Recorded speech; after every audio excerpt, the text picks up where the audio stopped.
Hello दोस्तों, नमस्कार। स्वागत है हमारे चैनल पर। आज दोस्तों हम जो वर्तमान परिवेश में काफ़ी चर्चा का विषय है एसआईआर, इसको लेकर के मैं वीडियो लाया हूं और एसआईआर से संबंधित सभी जानकारियां आपको आज दी जाएगी। दोस्तों, एसआईआर कोई नई चीज़ नहीं है। एसआईआर इससे पहले 2002 में भी हुआ था और 2002 के बाद एसआईआर के मतदाता सूची तैयार हुआ था। अब उसी को एसआईआर यानी कि स्पेशल, एसआईआर का फुल फॉर्म होता है special intensive revision. Special intensive revision, विशेष गहन पुनरीक्षण। किसका? मतदाता सूची का।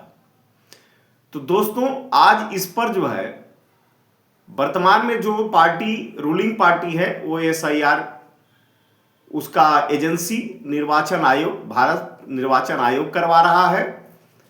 और इसके विपक्ष में जो पार्टियां हैं वो इसका विरोध कर रही हैं। लेकिन आम जनता को भी इसे समझने की जरूरत है ताकि कोई कंफ्यूजन न हो कि एसआईआर से हमें क्या लाभ है और क्या हानि है। दोस्तों, भारतवर्ष एक ऐसा देश है जहां अनेकों जाति धर्म के लोग अपनी अपनी विशेष पार्टियां बना करके और अपने मकसद को पूरा करती हैं, जिसमें लोकतंत्र के नाम पर मैं यूं कहूं तो अपनी स्वार्थ सिद्धि को सिद्ध करते हैं। उन्हें न इस देश की जनता की, न जनता की भलाई की,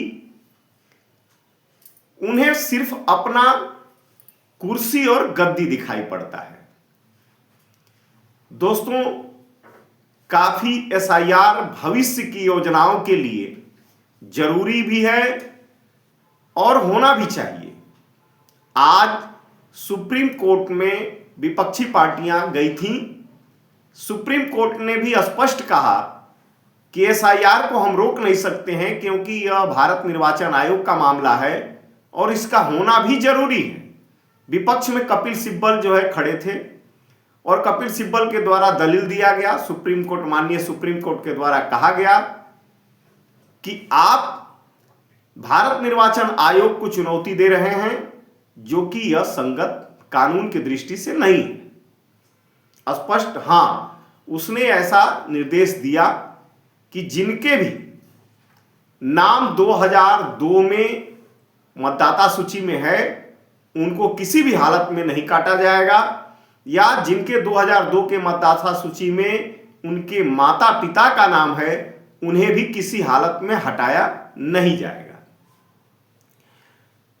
यह कह करके सुप्रीम कोर्ट ने पल्ला झाड़ लिया।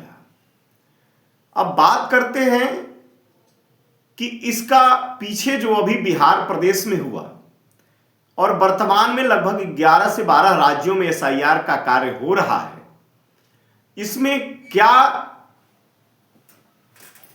इसमें त्रुटियां हैं या क्या सच्चाइयां हैं, इसको हम आंकड़ा से समझेंगे। तो बिहार एसआईआर जब हुआ तो लगभग 65 लाख मतदाताओं का नाम उसमें से कटा।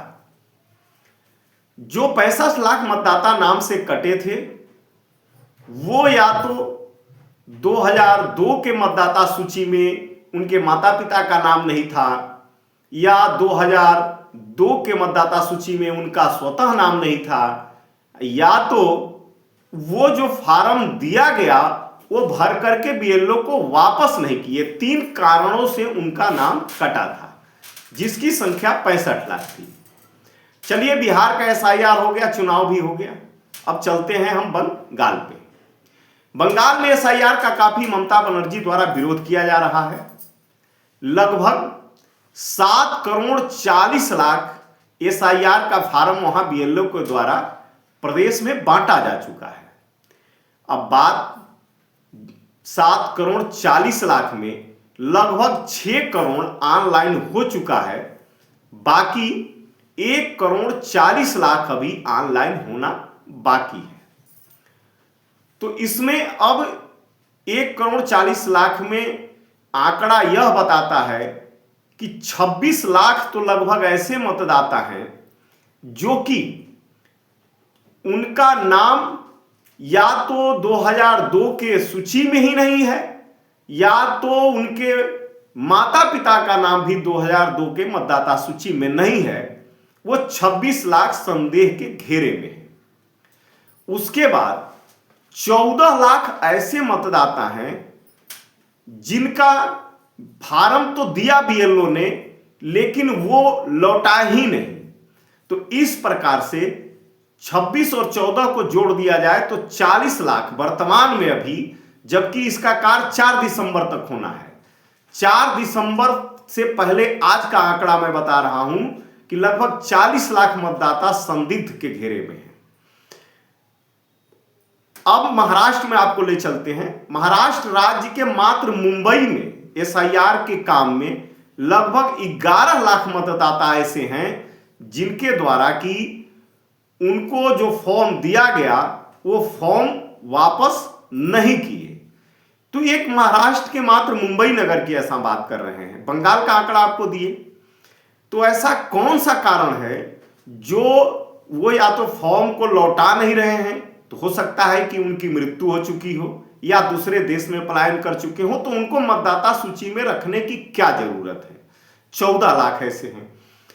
26 लाख ऐसे हैं जिन्होंने फॉर्म तो लौटाया है, लेकिन उनकी मतदाता सूची 2002 में नाम नहीं है और उनके नाम के बाद उनके माता पिता का भी नाम नहीं है। तो ये संदिग्ध के घेरे में है। अभी 4 दिसंबर तक आंकड़ा आना और बाकी है 1,40,000 में, क्योंकि 6 करोड़ तो ऑनलाइन हो चुका है।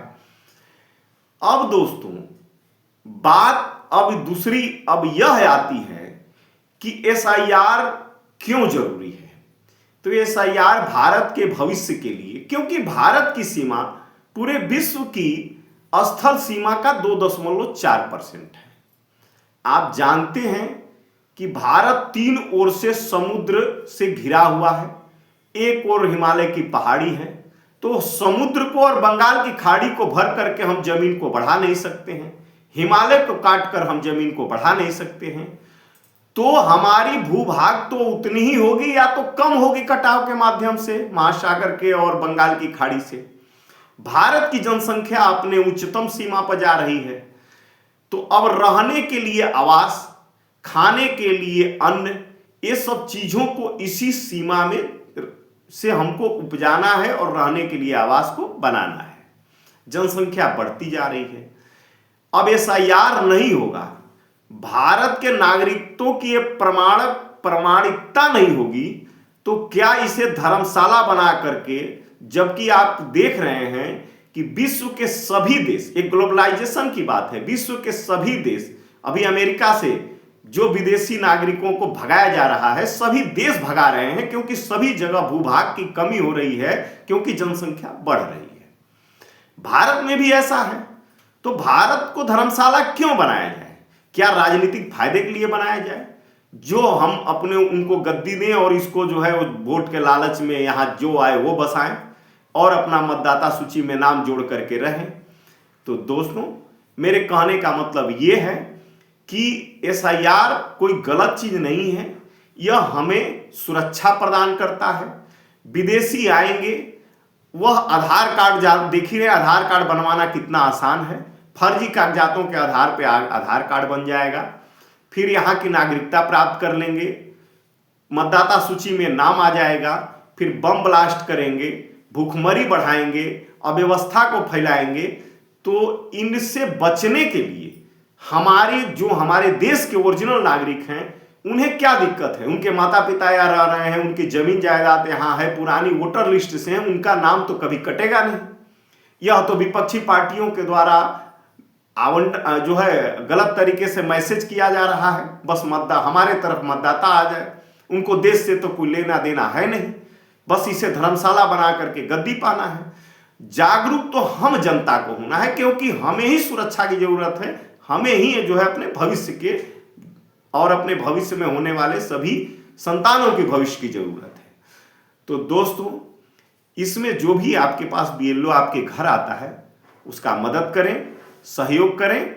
आपका नाम नहीं कटेगा, क्योंकि भारत निर्वाचन आयोग तटस्थ है एसआईआर को कराने के लिए, अपने देश के नागरिकों को सुरक्षा प्रदान करने के लिए। उन्हें एक प्रमाण के रूप में जो मांगा जा रहा है वह दो ही चीज है, या तो 2002 के लिस्ट में आपके माता पिता का नाम हो, या तो आपका स्वतः नाम हो। यदि यह नया नाम जुड़ रहा है तो नया नाम में आपके माता पिता का नाम होना चाहिए, आपके परदादा दादा दादी का नाम होना चाहिए, 2002 के लिस्ट में जुड़ जाएगा, कोई दिक्कत नहीं है। इसलिए दोस्तों, प्रोपेगेंडा में न पड़ें, अपना डॉक्यूमेंट दिखाएं, अपना डॉक्यूमेंट लगाएं और अपने देश और अपने भविष्य को सुरक्षित रखें। धन्यवाद दोस्तों, थैंक यू। जय हिंद, जय भारत।